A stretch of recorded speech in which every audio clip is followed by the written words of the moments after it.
Onde a Bíblia é pregada, há um divisor de águas. Onde a Bíblia é evidenciada, há uma mudança no caráter, há uma mudança no coração.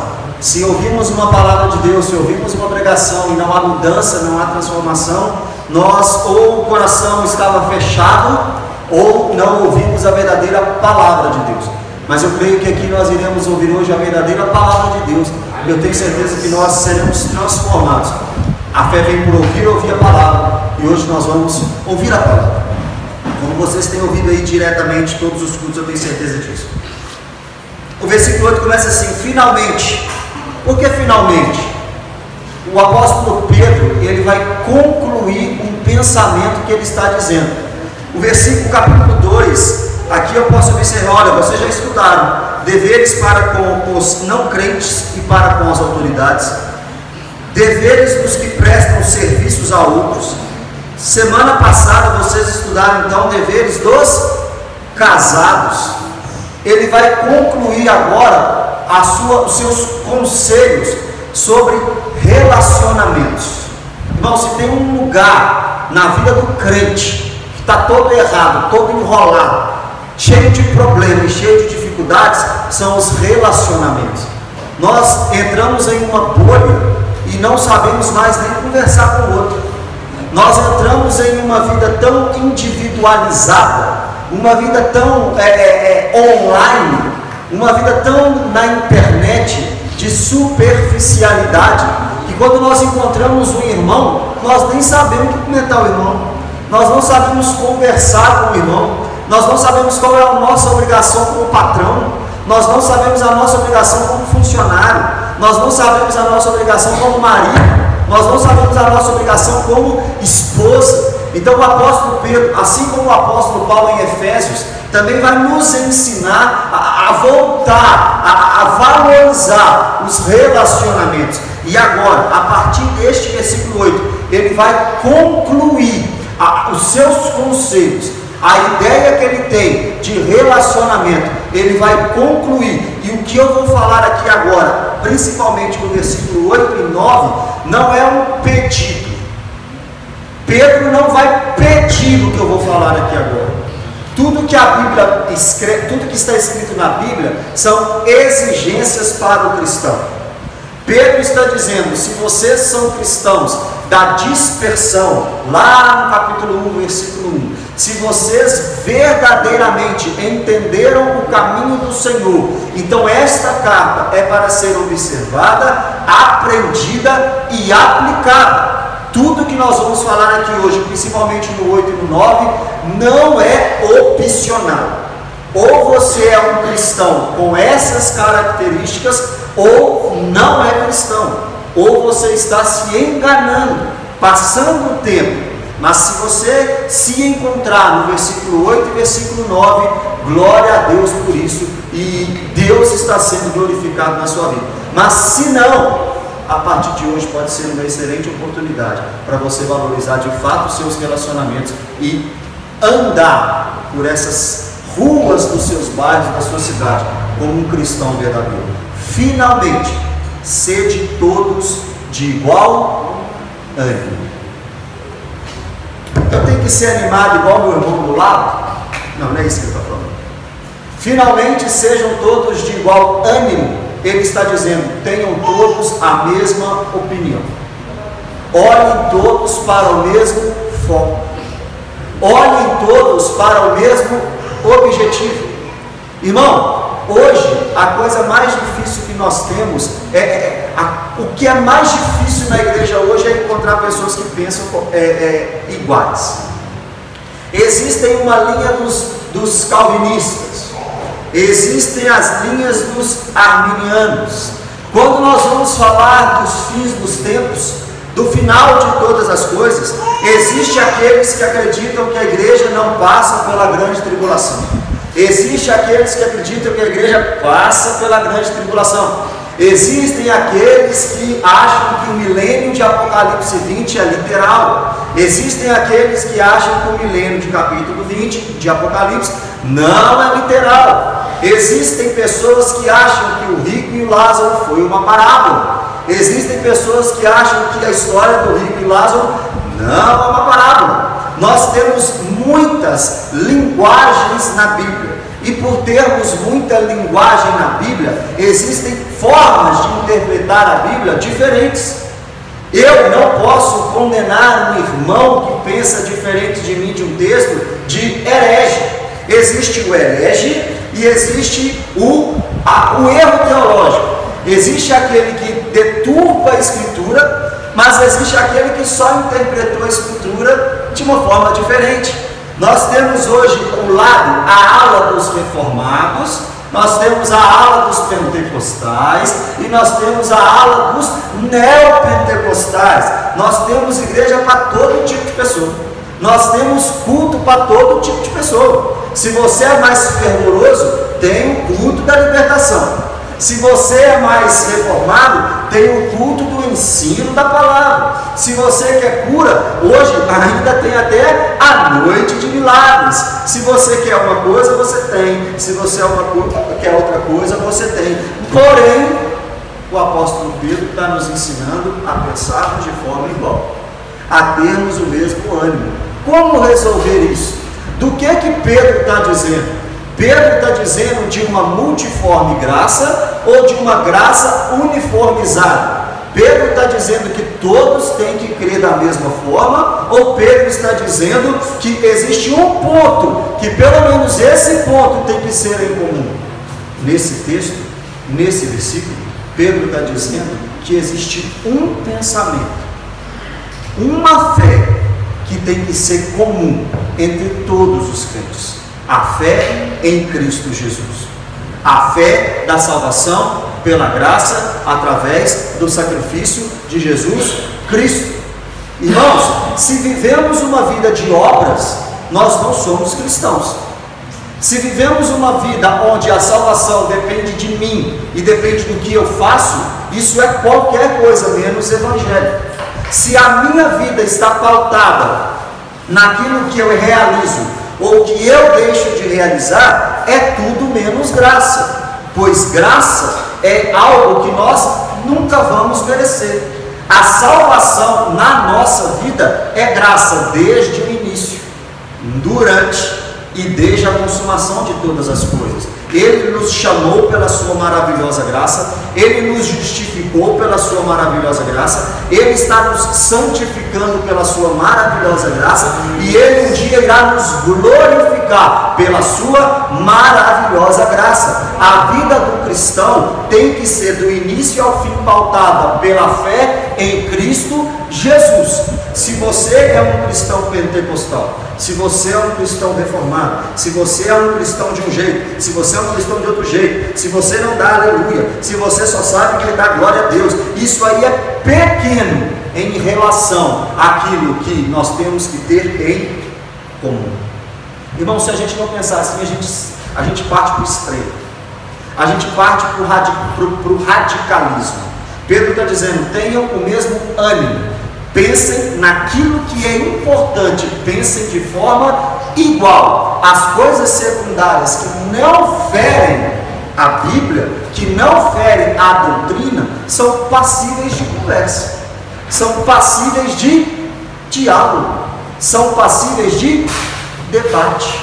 Nós temos 7 bilhões de pessoas no mundo, elas não vão pensar igual, elas não vão crer de forma igual em todos os pontos da Escritura. Existem versículos, existem capítulos na Bíblia completamente polêmicos. Exemplo, Isaías 14, está falando de Satanás ou está falando apenas do rei da Babilônia? Ezequiel 28, está falando apenas do rei de Tiro ou está falando também de Satanás? Homens de Deus vão dizer que é de Satanás, mas homens também de Deus vão dizer que são apenas reis terrenos. Quando a gente começa a olhar para essas pessoas e começamos a distanciar dessas pessoas por discordância teológica, nós não estamos tendo o ânimo igual que Pedro nos ensinou. Nós não estamos respeitando a diferença de pessoas que nós temos. Hoje que Alguém pode sair dizendo que a mensagem foi uma bênção, e outro pode sair pensando que a mensagem não acrescentou em nada. Quem disse que foi uma bênção não é mais crente do que aquele que achou que não acrescentou em nada. Quem achou que não acrescentou em nada também não é mais crente, não é mais preparado, não é mais capacitado do que o outro que recebeu e que deu glória a Deus. Nós temos que saber que existem diferenças, mas o ponto central tem que ser a fé em Cristo Jesus.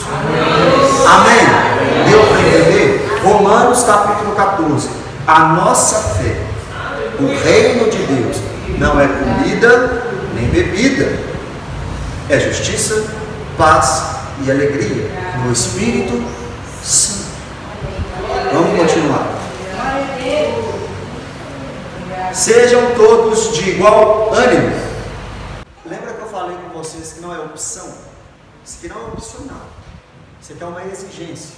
Se você é crente e entendeu o que você tem que fazer nos seus relacionamentos, aqui é a conclusão. Sejam todos de igual ânimo, não é opção, é uma ordenança. Compadecidos, cheio de compaixão, cheio de piedade. O verdadeiro crente, ele vive em piedade. Sabe o que é uma vida piedosa? É uma vida que busca amar a Deus sobre todas as coisas.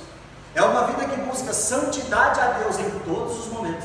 É uma vida que busca amar a Deus sobre todas as coisas.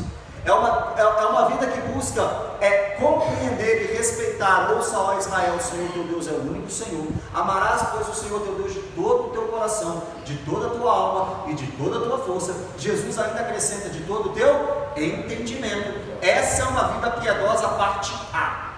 Mas a vida piedosa, parte B, é aquela que toca o próximo. É aquela que ama o próximo como a ele mesmo. Ou melhor, é aquela que ama o próximo como ele nos amou. Jesus disse: olha, um novo mandamento te dou. Não é apenas amar como a ti mesmo, é amar como eu vos amei. Por quê? Porque antes de Cristo vir a essa terra, o mandamento estava escrito em Levítico: amar o próximo como a ti mesmo. Porém, a interpretação poderia ser diferente. Como eu me amo? Talvez eu me amo pouco. Se eu me amo pouco, eu posso amar o próximo pouco. Talvez eu faça pouco por mim, então eu vou fazer para o próximo pouco. Mas Jesus disse: amem como eu vos amei. Ou seja, agora vocês têm um exemplo verdadeiro do que é amar o próximo. Eu desci, eu saí da minha glória, vim a essa terra, me fiz servo, um servo obediente, até a morte e morte de cruz, e estou dando o exemplo a vocês do que é amar o próximo. Então vocês precisam amar essa pessoa que senta do lado da sua cadeira aí no culto, amar o próximo do seu vizinho, amar o próximo na sua casa, amar o próximo no seu trabalho, amar o próximo na faculdade, amar o próximo na escola, como Cristo te amou. E não é opcional. Então, se você precisar se sacrificar por alguém, você tem que fazer. Na verdade, espera-se que um crente faça isso. Na verdade, já é intrínseco de um crente. Já está dentro do crente deixar os seus afazeres para cuidar do outro. Já está dentro do crente, do verdadeiro crente, a ideia de abrir mão da sua vontade para atender o outro. Pedro está dizendo: se vocês entenderam todos os meus conselhos sobre relacionamento, então pratique, tendo o mesmo ânimo e vivendo de forma piedosa, tendo compaixão entre os irmãos. Irmão, a Bíblia não diz que no fim dos tempos o amor de muitos esfriaria? Eu não sei se você concorda comigo, mas nós já estamos no fim dos tempos. O pau já está quebrando. Nós estamos no princípio das dores. É daqui para pior. Quem quer que o mundo melhore não quer a volta de Cristo. Porque para Cristo voltar, as coisas precisam piorar. E piorar muito. Guerras, rumores de guerras, brigas, contendas, pai contra irmão, pai contra filho, irmão contra irmã. Isso vai acontecer em uma escala maior a cada dia. E quando isso acontecer, calma, ainda não é o fim. Olha que esperança que Jesus nos dá. Vai piorar, piorar, piorar, mas calma, vai piorar mais. Nós estamos nessa época de esfriamento. Nós estamos nessa época de apostasia. Nós estamos na época em que as pessoas já não sentem mais a dor do outro. E esse texto, essa palavra, compadecidos, é mais atual do que a gente pode imaginar. Deixa eu te dar um exemplo da atualidade. Vocês lembram de Susana Richthofen? Você lembra quando ela matou os pais ou mandou matar a paulada? Vocês lembram como que o Brasil ficou? Vocês lembram a repercussão que esse caso teve? Recentemente, agora, coisa de um mês atrás, teve uma moça que com a sua namorada, que mandou, que matou o pai, a mãe e o irmão a paulada, colocou a família dentro do carro, levou para um lugar escuro, um lugar deserto e pôs fogo nos corpos e no carro. Não teve a repercussão que Susana Richthofen teve. Por que não? Porque hoje casos assim são normais. Naquela época não. Naquela época assustava. Mas hoje parece que estamos cauterizados. Parece que estamos tocando na ferida e não sentindo mais dor. Falar que alguém estava morrendo de fome 10 anos atrás era um desespero para o bairro. Hoje vira estatística. Falar que uma mulher foi estuprada 20 anos atrás era o maior absurdo da história, do bairro.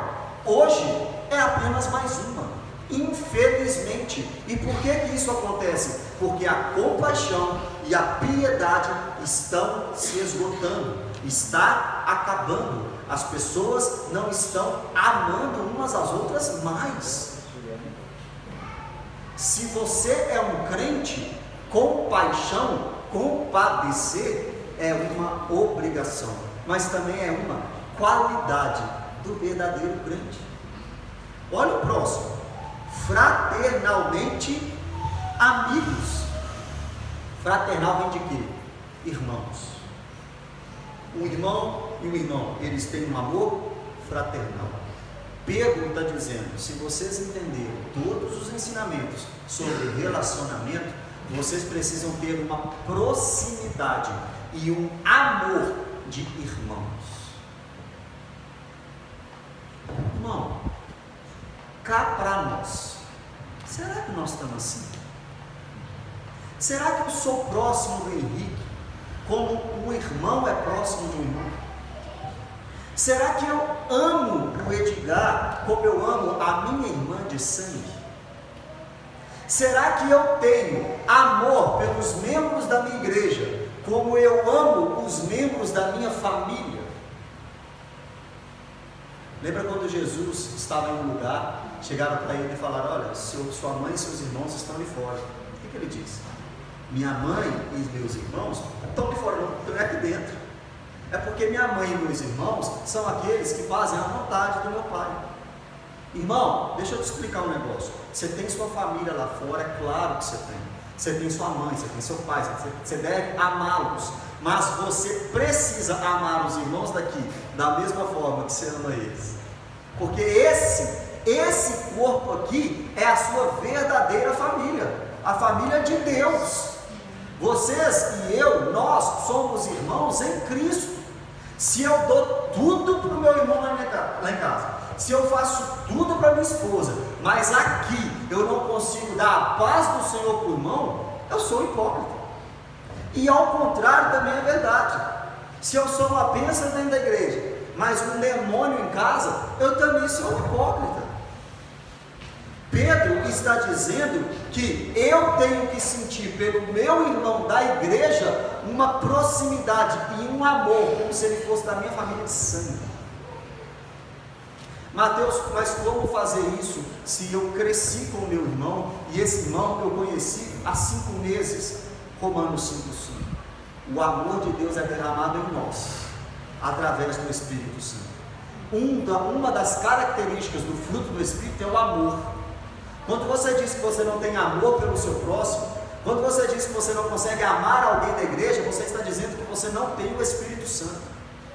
Porque o que vem com o Espírito é o amor. Se alguém não ama, esse alguém não é de Cristo. Se alguém não se deleita com a companhia de um irmão, esse alguém não tem Deus. Pedro está dizendo aqui, escrevendo essa carta, para pessoas que ele imaginam ser cristãos. E eu estou pregando aqui nessa noite para pessoas que eu imagino que são cristãos. Então, o que eu tenho que ouvir de você aqui agora, depois desse trecho aqui, é verdade. É verdade. Eu tenho que amar mais meu irmão mesmo. Se a gente colocar na consciência, irmão, se a gente for colocar na balança, se a gente for colocar na ponta do lápis, na ponta da caneta, como estamos reagindo em relação aos irmãos da nossa igreja, eu tenho certeza que a nossa nota não vai ser 10. Talvez não vai ser nem 5. Mas sabe o que isso quer dizer? Quer dizer que nós temos muito trabalho a fazer. Quer dizer que nós temos muito o que melhorar. Então, mão na massa. A partir de hoje, vamos nos esforçar para amar uns aos outros cada vez mais. Eu não sei se aqui tem, mas de coração, na minha igreja tem pessoas que não se bicam. Misericórdia! Como podemos dizer que somos um corpo de Cristo se o irmão que está sentado na direita, chega alguém na igreja, vê um irmão sentado na direita e corre para a esquerda, porque perto daquele eu não sento. Você vai passar a eternidade com esse irmão. Você vai ficar fugindo dele na Nova Jerusalém? Não, porque se você for com mágoa e com rancor, você nem entra lá. Você nem entra na Nova Jerusalém. Perdoe as nossas dívidas, assim como nós perdoamos os nossos devedores. Irmão, mágoa, rancor, chateação com alguém, isso não faz parte da sua vida mais. Não é mais seu. Acabou. Se alguém tem alguma coisa contra você, não espere ele chegar, não. Cumpra Mateus capítulo 5. Vá até ele, peça perdão, depois você entrega a sua oferta. Quantas vezes eu devo perdoar, Senhor? É 7?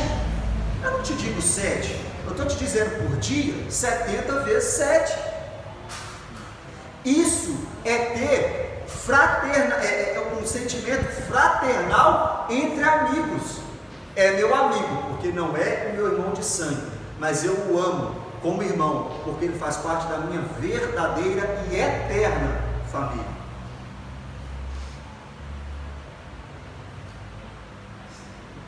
Próximo, misericordiosos. Se vocês entenderem, vou falar isso 1000 vezes hoje. Se vocês entenderem os conselhos de Pedro para os relacionamentos, vocês precisam entender nessa conclusão que é sua obrigação ser misericordioso. O que é misericórdia? É o Henrique tá com frio e eu passar perto dele e falar: nossa, que pena que você está com frio, tchau. Isso é pena, isso é dó. Misericórdia é quando eu vejo ele com frio e levo para ele uma blusa. Eu agi em relação à miséria dele. Eu tive uma atitude em relação à miséria de alguém que está sofrendo. Se eu, dentro das minhas condições, não tenho uma atitude em relação à miséria do próximo, eu não sou misericordioso. E uma das características das bem-aventuranças do verdadeiro cristão é: bem-aventurados misericordiosos, pois alcançarão misericórdia. Vamos inverter. Quem aqui alcançou misericórdia do Senhor? Quem aqui nessa noite foi alvo da ação de Deus em relação à sua miséria, quando você estava morto em seus delitos e pecados? Eu fui. Você também foi. Então nós não temos nenhum direito de não sermos misericordiosos. Próximo, humildes, sem vanglória. gente está cansado de ouvir, e é a mais pura verdade. Humildade não é você pensar menos de si. Humildade é você pensar mais no outro.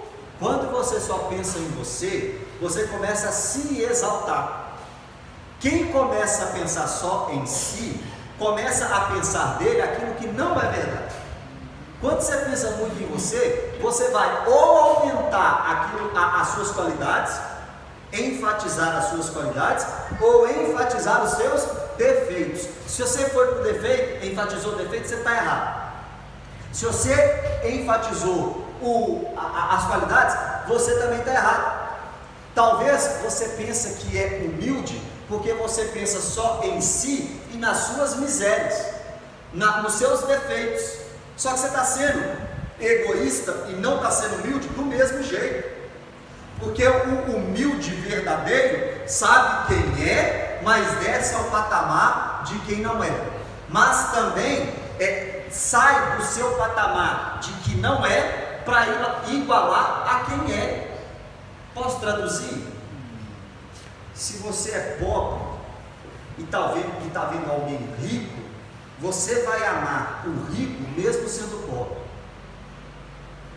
E se você é rico e está vendo um pobre, você vai correr para ele como se você também fosse pobre. Humildade é igualar ao outro em relacionamento. Eu não posso me considerar nem melhor nem pior que o outro. Eu tenho que me igualar a ele e ter um relacionamento com ele. Caso contrário, eu não estou sendo humilde, mesmo se eu estiver aqui ou aqui, porque eu já cansei de ver muito pobre orgulhoso, e eu também já cansei de ver muito pobre, muito rico orgulhoso. Nós temos que tirar de nós, irmão, o pensamento egoísta. Infelizmente, irmão, até o jeito de cultuar, você nem percebe, mas é egoísta. Eu vou lá na igreja hoje, o que Deus vai me dar? O que eu vou receber? Qual benefício eu vou ter em participar daquela célula? Não é assim. Você vem para cá pensando assim: como que eu posso ajudar o culto? Como que eu posso cultuar a Deus melhor? Eu vou entrar naquela célula, como é que eu vou ajudar os irmãos? Paulo, falando de Paulo, quando ele escreve a Roma, aos romanos, ele se sentia devedor dos irmãos. Sabe por quê? Porque ele recebeu o Evangelho. E ele sabia que se ele recebeu o Evangelho, ele tinha que passar o Evangelho. Você recebeu misericórdia, você recebeu graça, você recebeu perdão, você recebeu dom, você recebeu talento. Então você tem que correr para cá para servir. Se você vem para ser servido, você não é humilde. Se você vem para servir os irmãos, ser servo de todos os irmãos, aí você entendeu o que é humildade. Por que eu tenho que receber? Não, deixa eu dar para o irmão, deixa eu entregar para o irmão. O irmão não tem obrigação de me entregar nada. Eu, como cristão, que tenho a obrigação de entregar para ele. O pastor não me ligou, liga para ele então. Talvez ele está pior que você. Talvez ele está mais em dificuldade que você. O líder de célula não me procurou, não vou mais na célula. Procura ele então. É muito mais fácil passar a responsabilidade do outro do que entender que a responsabilidade também é sua. Isso aqui é um corpo, irmão. Isso aqui é uma igreja. Todos precisam cooperar. Todos precisam remar para o mesmo lado. Senão não dá certo. Se você compreendeu os conselhos de Pedro para os seus relacionamentos, você será humilde, porque um bom relacionamento da igreja depende da sua humildade. Então baixa o seu pé um pouquinho, vem para cá para entregar, vem para cá para se preocupar. Fulano não chegou até mim, vai até ele, irmão, vai até ele, se humilhe, se entregue, porque essa é uma das verdadeiras marcas de um cristão. Versículo 9: não pagando mal por mal, ou injúria por injúria. Injúria é algo injusto. Alguém fez algo injusto contra mim, eu não posso pagar na mesma moeda. Não tem direito, só dever. Antes, pelo contrário, bem dizer. Sabe o que é bem dizer? É falar bem. Bem Bendizer é falar bem de alguém. Só que o texto está dizendo que eu não posso pagar mal com mal, nem injúria com injúria. Então, se alguém fez o mal para mim, eu tenho que falar bem dele. Se alguém fez algo injusto para mim, eu tenho que ser benigno e bondoso. Qual que é a diferença? Fruto do Espírito. Benignidade e bondade. Bondade, a ação de fazer o bem. Benignidade, a ação de pensar o bem. Se alguém fez mal para mim, eu tenho que pensar o bem dele. Se alguém fez algo mal para mim, eu tenho que fazer o bem para ele. Irmão, presta atenção. Se você acha que veio para o Evangelho para ganhar, esqueça isso. Você veio para perder a sua vida. Quem quiser achar a sua vida vai fazer o quê? Não vai encontrar, porque já perdeu. Agora, quem perder a sua vida, entregar tudo ao Senhor, carregar sua cruz, no fim vai perceber que achou a vida eterna. Então é muito melhor você ser humilhado agora. É muito melhor você ser passado para trás agora. É muito melhor você ser chamado de bobo, de trouxa, de otário agora, do que chegar no céu e ouvir: afasta de mim, porque eu não te conheço. Alguém fez alguma coisa contra você? Pense o bem dessa pessoa. Alguém fez alguma coisa de errado contra você? Faça o bem contra essa pessoa. Porque se você entendeu os conselhos de Pedro para os seus relacionamentos, você vai entender que é melhor dar a outra face do que pagar um mal por mal. É melhor você andar uma segunda milha do que você criticar quem te exigiu uma milha. É melhor você entregar a túnica para quem te pede a capa, porque assim o corpo de Cristo estará em paz. 1 Coríntios capítulo 6. Litígio, briga entre os irmãos. Os irmãos de Corinto, a igreja mais problemática que Paulo pastoreou, a igreja mais difícil que Paulo pastoreou. 10 problemas no mínimo na primeira carta. No capítulo 6 ele vai dizer um problema que acontece até hoje. Você tem algo contra o irmão? Por que você está levando para injustos resolver? Olha o conselho de Paulo: sofra o dano, perca, só para que a igreja não seja difamada. Deixa eu traduzir para você. Você emprestou dinheiro para alguém e se alguém não pagou, perdoe. É melhor do que você trazer briga para a igreja. Eu não estou dizendo que o cara que pegou dinheiro emprestado e não pagou está certo, porque ele está completamente errado. Mas a sua atitude não depende da dele. Se ele não é homem ou mulher o suficiente para resolver o débito com você, faça seu papel de cristão, perdoe e pense o bem dessa pessoa. Você é capaz de abrir mão de R$100, R$200, R$1.000, R$10.000 para o bem comum? Você é capaz de correr desesperadamente para ajudar alguém que só te feriu? É isso que o texto quer dizer. Mas só para quem compreendeu os conselhos de Pedro para uma vida em relacionamento. Irmão, quando você abre mão do seu direito, você percebe que é mais fácil ter paz. Ah, mas fulano falou, hoje vai ter que resolver. Não vai ter que resolver não. Você vai levar desaforo para casa. Crente leva desaforo para casa. Crente engole sapo. Sabia disso? Crente é humilhado. Crente é escorraçado. Crente é passado para trás. Deixa eu só lembrar vocês disso. Que nós estamos esquecendo disso. Lucas capítulo 6, sabe o que Jesus disse? Jesus, quando você emprestar, finge não, né? Outra palavra lá. Finge que você deu. Empresta sem esperar receber. Irmão, é só crente. É só crente verdadeiro. Porque nós estamos cheios de direito. É cheio de direito. Eu nunca vi uma raça para ter tanto direito como crente. Ah, mas fulano fez. Ah, mas fulano falou. Perdoa.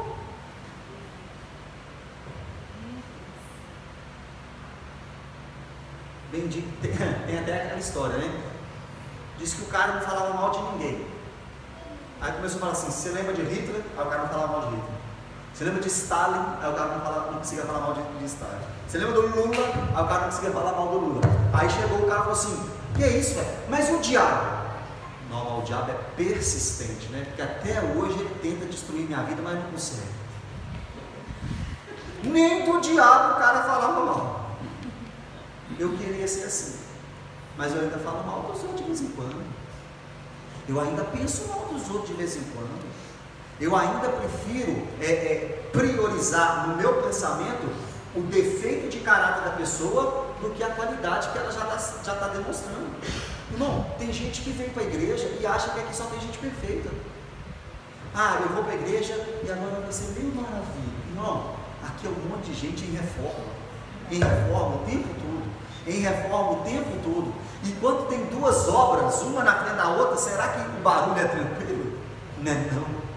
É barulho de tijolo, é barulho de queda de saco de cimento, é poeira para tudo quanto é lado, é sujeira para tudo quanto é lado.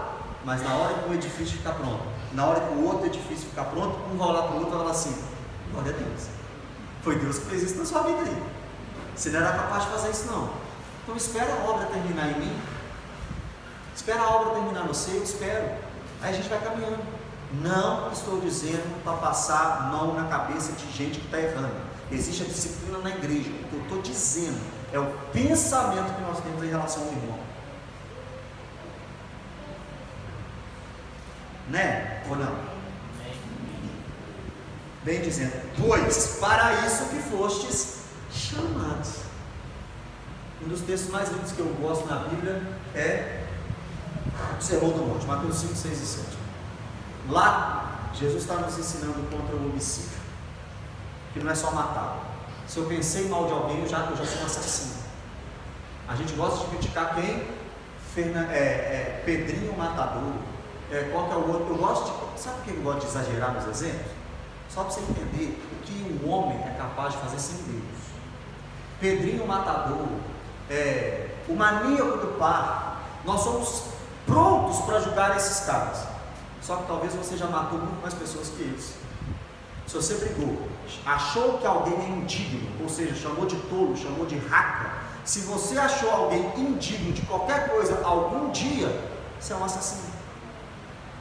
E talvez você já brigou com mais pessoas do que esses homens mataram. E Jesus está te chamando para não ser um homicida. Jesus está te chamando para não pagar o mal com o mal, não ter vingança no seu coração. Você foi chamado para amar o próximo como ele. Tem uma frase que diz assim: o que você falaria com um grupo de amigos que te traiu, que te negou, no momento que você mais precisa? O que você falaria quando reencontrasse essas pessoas? Sabe o que Jesus disse? O Pai seja convosco. Pedro negou, todos os discípulos o abandonaram. Apenas João esteve aos pés da cruz. Apenas um de 12, ele morre 3 da tarde da sexta. Sábado ele passa no mundo dos mortos. Domingo ele ressuscita. Aparece a Maria Madalena, às outras mulheres, a Pedro, aos discípulos do caminho de Emaús, aos discípulos sem Tomé, aos discípulos com Tomé, aos discípulos da pesca maravilhosa, aos 500 discípulos. E quando os discípulos estão reunidos, ele chega e diz: vocês que me traíram, né? Foi. Vocês que me negaram, né? Foi. Ah, vocês que não estavam comigo lá na hora que eu mais precisei, né? Não, a gente não estava não. Mas paz seja convosco. Pedro, que tinha o negado em uma fogueira, em João capítulo 21, eles estão pescando, os discípulos estão pescando, e Jesus constrói uma fogueira, e chama os discípulos, e vira para Pedro e fala: Pedro, você me ligou quantas vezes? 3. Então eu vou te fazer 3 perguntas. Você me ama? Você me ama como eu te amo? Eu te amo como amigo, Senhor. Pastoreio os meus cordeiros. Pedro, você me ama como eu te amo de forma sacrificial? Senhor, eu te amo como amigo. Apacente as minhas ovelhas. Pedro, você me ama apenas como um amigo? Pedro se entristeceu e disse: Senhor, tu sabes que eu te amo apenas como um amigo. Mesmo diante da terceira negação de Pedro, mais uma vez, Jesus vira para Pedro e fala: pastoreio as minhas ovelhas. Você é capaz de entregar algo de valor para alguém que te traiu? Casais casados aqui, vocês são capazes de perdoar uma traição? Vocês são capazes de perdoar um abandono? Amigos que acabaram relações por qualquer coisa, vocês são capazes de reatar essas relações? Vocês são capazes de pagar o mal por um bem? Vocês são capazes de ligar para essa pessoa hoje que feriu sua mãe, que maltratou o seu pai, que xingou o seu filho? Você tem coragem de hoje pegar o telefone e pedir perdão para essas pessoas? Você pedir perdão para quem fez o mal para sua família? Se vocês não são capazes disso, repensem as suas conversões. Repensem. Porque vocês foram chamados para imitar Jesus.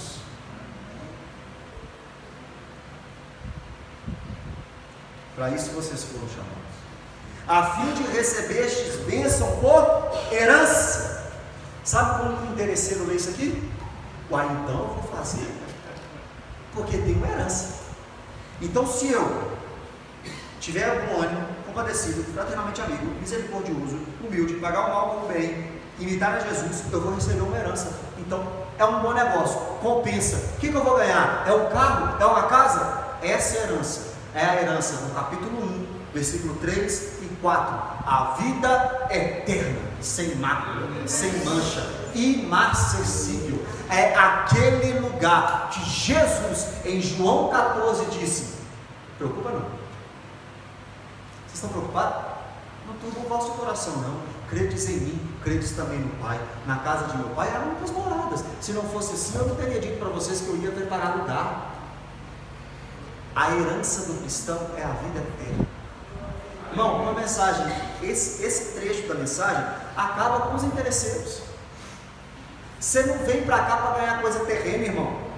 O pensamento de Deus para você é eterno. Céu, lindo céu, céu, lindo céu, as mansões celestiais, todas feitas por Deus. O crente verdadeiro só está pensando na glória, irmão. Só está pensando no céu. É por isso que ele consegue abrir mão dessa vida. É por isso que ele consegue abrir mão do seu orgulho, da sua prepotência, da sua soberba. É por isso que ele consegue abrir mão de tudo, porque ele não está com os olhos aqui. Ele entendeu que ele é um peregrino. Quem é que já viajou na vida? Quem é que já passou uma semana fora de Belo Horizonte? Que não é casa de vocês, que é nada. Vocês já foram para um hotel? Você chega lá no hotel preocupado com a reforma que o hotel precisa? Você chega lá desesperado: quanto que eu tenho no banco? Eu tenho uns 30 mil reais no banco. Então o que eu posso fazer com esses 30 mil para melhorar esse hotel? Você pensa isso? Não, você está lá de passagem. Mas vocês esqueceram que vocês estão aqui também de passagem. E gastam tudo que vocês têm aqui. Louco! Eu só tenho isso para dizer para vocês: loucos! Essa noite pedirão a sua alma. E o que vocês têm preparado? Para quem será?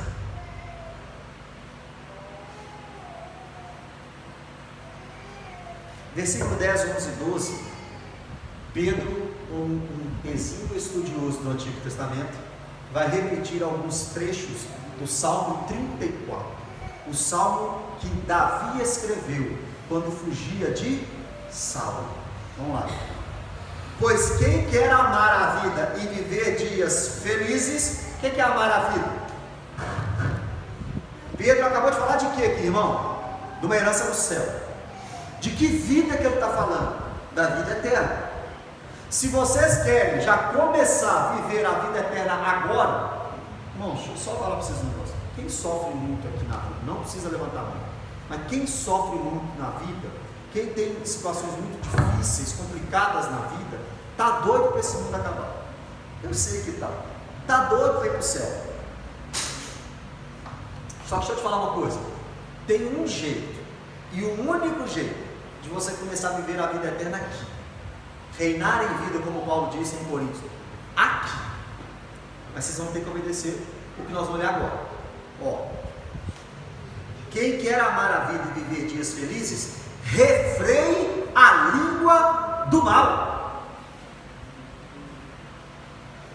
Irmão, é fácil falar em línguas. Escutei o Eliseu falando assim: é fácil falar em línguas, o difícil é refrear a sua língua. É fácil pular, rodar e dar glória a Deus e aleluia. O difícil é parar de mentir. O difícil é parar de falar coisas que não edificam. De uma mesma fonte não pode sair água doce e salgada. Não existe. Agora me responde: por que o crente aqui fala aleluia e glória a Deus, e da porta para fora fala palavrão e mentiras uma atrás da outra? Por que aqui nós cantamos santo é o teu nome, e lá fora nós cantamos novinha para lá e novinha para cá?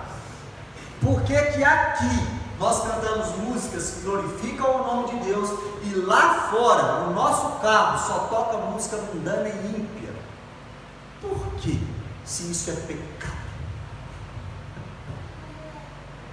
Porque aqui dizemos que Jesus é o caminho, a verdade e a vida, mas quem conhece a nossa vida lá fora sabe que o nosso pai é o diabo. João 8,44. Porque aqui nós falamos que somos verdadeiros, e lá fora não refreamos a nossa língua da mentira, do que não edifica. Já conversou com um crente que não sai nada da boca dele que edifica? Só sai morte, destruição, só sai contenda, só sai briga. Já conversou com gente que só te põe para baixo? Já conversou com gente que não tem nada para acrescentar à sua vida? Se for ímpio, tudo bem, mas e se esse for crente? Misericórdia.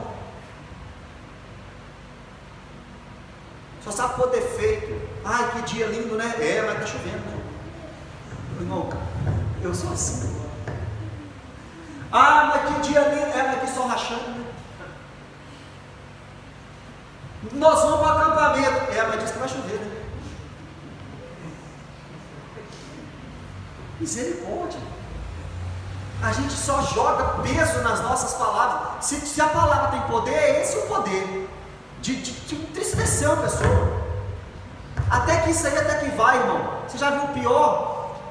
Nossa, eu vou sair, irmão. Vem cá, deixa eu te contar que imprimi 20 currículos. É hoje que Deus vai me dar um emprego. Nossa, mas no Brasil tem 11 milhões de desempregados. Não vai com essa esperança não. Já conversou com gente assim? Não tem um pingo de controle sobre sua língua. A língua pode dar vida, mas pode matar. E a pessoa só mata. Nossa, vou casar. Ih, você vai casar? Já viu tanto de gente adulterando, tanto de gente separando dentro da igreja? Você vai ser a próxima inveja. A inveja faz com que você denigra o que é do outro com palavras. Comprei um carro, o irmão está ali na luta. Comprou um carro para trabalhar, comprou um carro para ajudar a família, comprou um carro para levar a mãe doente no hospital. A gente nem pensa nisso, só vira e fala: ih, dessa marca, você está doido, você não vai sair da oficina. A gente é assim. Em vez de abençoar, a gente amaldiçoa. Refreia a língua do mal e evite os seus lábios. Evite que os seus lábios falem dolosamente murmurações, blasfêmias. Pessoa que só murmura. Enquanto você murmurar, você não vai viver a vida eterna aqui nessa terra. Só murmura, só reclama. Irmão, Provérbios capítulo 6 diz que existem 6 coisas que Deus detesta, e a 7ª ele abomina: olhos altivos, língua mentirosa, mãos que derramam sangue inocente, coração com projetos iníquos, pés que correm para o mal, testemunha falsa que profere mentira, e a 7ª que ele abomina: aquele que semeia discórdia entre os irmãos. Das 7, 3 tem a ver com sua língua. Falar dolosamente é você tratar uma pessoa, o caráter de uma pessoa, muitas vezes colocar o caráter em xeque. Já viu pessoa que não vai para resolver o problema, mas só para pôr lenha na fogueira? Um irmão está brigando com o outro, e chega o outro, em vez de apaziguar, fala: aí, mas o outro é assim mesmo, conheço, fez isso com você, fez comigo, você foi só a outra vítima. Mas ele é assim mesmo. Se eu fosse você, eu corria atrás dos seus direitos. Se eu fosse você, não deixava isso barato, não. Se fosse comigo, não ia ficar assim. Ah, se fosse comigo. A sua boca está falando dolorosamente. Como que você vai ter um bom relacionamento com as pessoas se na sua boca só saem maldições? Irmão, o crente não tem direito de falar o que ele pensa, não. Só tem direito de falar do que edifica. Deixa eu te dar só um aviso. Só um aviso. Você não pode nem pensar o que você quer. Até para o seu pensamento tem regra. Filipenses 4:8. Tudo que for de boa fama, tudo que for amável, nisso pensar. Você está pensando que a vida é sua? Nunca foi. Você é um escravo do Senhor Jesus. 11. Aparte-se do mal, pratique o que é bom. Irmão, só mais um aviso. Não é deixar de fazer o mal que você está bem, não. É deixar de fazer o mal e fazer o bem. Tiago capítulo 4 vai dizer que aquele que sabe o que deve fazer, sabe o que é o bem e não faz, comete pecado. Talvez você não faça o mal para alguém, mas você poderia fazer o bem para alguém e não faz, está pecando. Talvez você não fala mal de alguém, mas talvez você poderia falar bem de alguém, defendendo alguém em uma situação e se cala, você está pecando. Talvez você nunca atrapalhou nenhuma célula, mas a sua casa poderia ser uma casa de célula. Você poderia ser um anfitrião, mas você nunca chegou para o pastor falando assim: põe uma célula em casa. Você está pecando. Talvez o seu carro pode servir de carona para alguém. Você nunca atropelou ninguém no seu carro, mas você não dá carona. Você não está deixando de fazer o bem. Você está pecando. Isso aqui é só para quem entender os conselhos de Pedro para uma vida em relacionamento. Tem que fazer o bem, não é só se esquivar, é colocar sua cara a tapa para fazer o bem.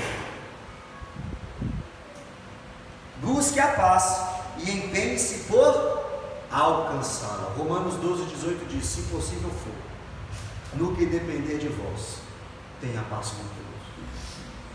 Irmão, muitas vezes não vai depender da gente. Muitas vezes as pessoas não querem a nossa amizade. Muitas vezes as pessoas não querem o nosso perdão. Muitas vezes as pessoas não querem caminhar conosco. Se eles não querem, o que nós vamos fazer?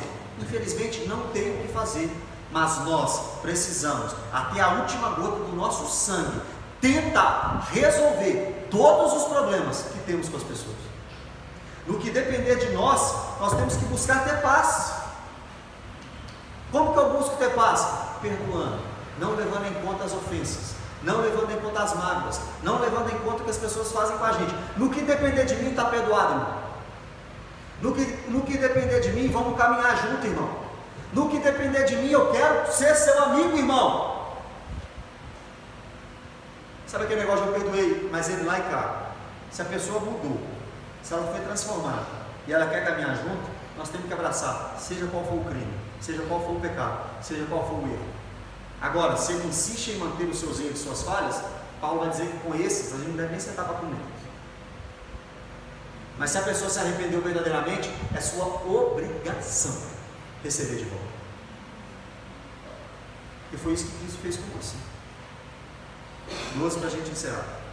Porque os olhos do Senhor repousam sobre os justos, e os seus ouvidos estão abertos às suas súplicas.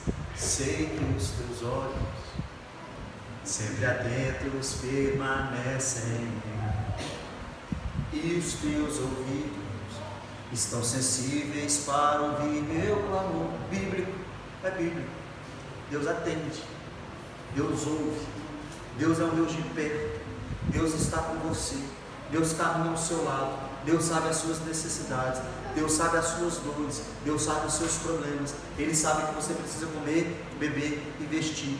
Ele disse que quem orar será ouvido, que quem bater, a porta vai abrir, que quem insistir, Deus vai ouvir a súplica. O mesmo Deus que está com os olhos em nós e os ouvidos em nós, também está nos exigindo todas essas coisas. A gente às vezes só quer as bênçãos, os direitos, mas o mesmo Deus que te dá a bênção, exige de você deveres. O olho de Deus e o ouvido de Deus está presente em todos aqueles que cumprem tudo isso aqui. Agora olha o que acontece com quem não cumpre tudo isso aqui. Mas o rosto do Senhor está contra. Rosto contra significa que Deus está esperando o momento certo para punir a pessoa.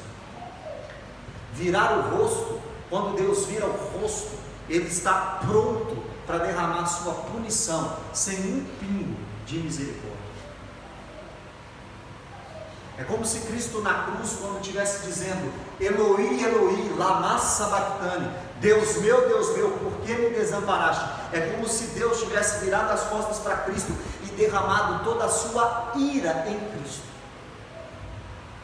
É isso que Ele vai fazer no juízo final. Não esquece que tem juízo final, não. Cristo vai voltar e Ele vai julgar. Ele vai te julgar. Imagina esse dia, que os bodes serão separados das ovelhas, que o joio será separado do trigo, que o mentiroso separado do verdadeiro, que o cristão separado do ímpio.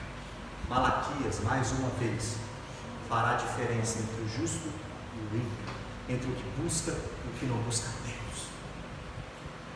Nesse dia vai ter muita graça, muita misericórdia, porque muitos entrarão no gozo eterno, mas terá muito juízo, muita ira, muita cobrança de quem Deus apartou o rosto. Imagina Deus virando o rosto para você. Imagina você não podendo contar com Deus. Quem não pratica essas coisas, Deus vira o rosto. Aqueles que praticam males, ou seja, aqueles que desobedecem à lei de Deus. Que Deus nos ajude a entender os conselhos de Pedro para quem quer uma vida de relacionamento.